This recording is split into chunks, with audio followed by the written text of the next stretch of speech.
এই মুহূর্তে আরো একটা ছবি, হাতাহাতির ছবি উঠে আসে বারাসাত চাপাডালি মোড় থেকে।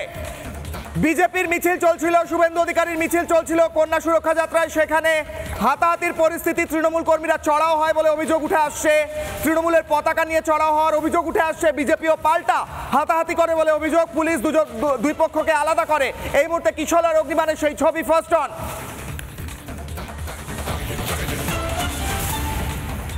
Big breaking.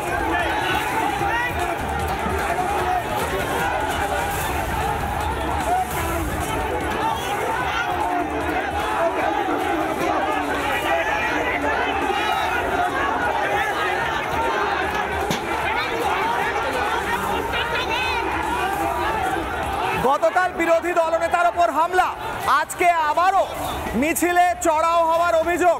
এখান থেকে আমার আলোচনায় যেতে হবে, এখান থেকে আমি হাই ভোল্টেজ ডিবেটে ফিরবো। এই ছবিটা রেখে দুটো উইন্ডো, গতকাল কোচবিহারে বিরোধী দলনেতার ওপর হামলা এবং আজ বারাসতেও হামলার অভিযোগ উঠে আসছে তৃণমূলের বিরুদ্ধে।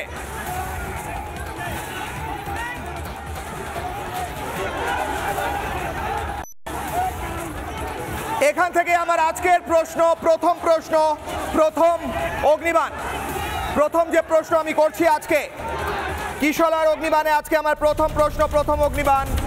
গ্রেফতার হয়েছে চুনোপুটিরা, 7 জনকে গ্রেফতার করা হয়েছে। রাঘব ওয়াল কি উদয়ন গুহ? শুভেন্দু অধিকারী বলছেন উদয়ন গুহর নেতৃত্বে হামলা হয়েছে। প্রশ্ন থাকছে, এখান থেকেই যাবো এই মুহূর্তে হাই ভোল্টেজ ডিবেটে। স্টুডিও যারা উপস্থিত রয়েছেন তাদের কাছে যাব। আমার সঙ্গে এই মুহূর্তে যারা উপস্থিত রয়েছেন, দুটো ছবি দেখাচ্ছে এই মুহূর্তে। গতকাল কোচবিহারে হামলা বিরোধী দলনেতার ওপর এবং আজকে বারাসতে হামলার অভিযোগ উঠে আসে তৃণমূলের বিরুদ্ধে। আমার সঙ্গে রয়েছেন সজল ঘোষ, বিজেপি মুখপাত্র। আমার সঙ্গে রয়েছেন অনিন্দ সিনহা রায়, রাজনৈতিক কর্মী, তৃণমূলকে সমর্থন করেন। আমার সঙ্গে রয়েছেন নজরুল ইসলাম, প্রাক্তন পুলিশ কর্তা। আমার সঙ্গে রয়েছেন মানুষ ভট্টাচার্য, লেখক। আমার সঙ্গে রয়েছেন শিল্পা মণ্ডল, ছাত্রী।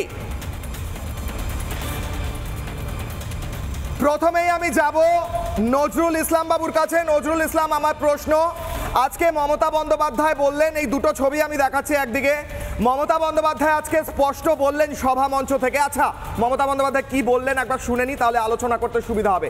মমতা বন্দ্যোপাধ্যায় পিঁপড়ের কথা উল্লেখ করে কি বললেন? এই দুটো ছবি চলছে দেখছেন, এবার শোনাবো মমতা বন্দ্যোপাধ্যায়ের বক্তব্য, তারপর যাবো নজরুল বাবুর কাছে। পর স্টেপ মমতা বন্দ্যোপাধ্যায়ের বক্তব্য।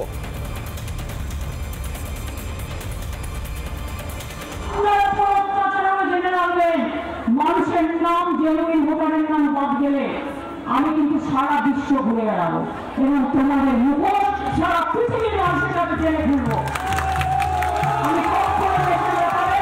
আমি বিশ্বকে জানাই না, চুপচাপ থাকি, কিন্তু এবার কিন্তু আমি মুখে মুখোশ লাগিয়ে থাকবো না।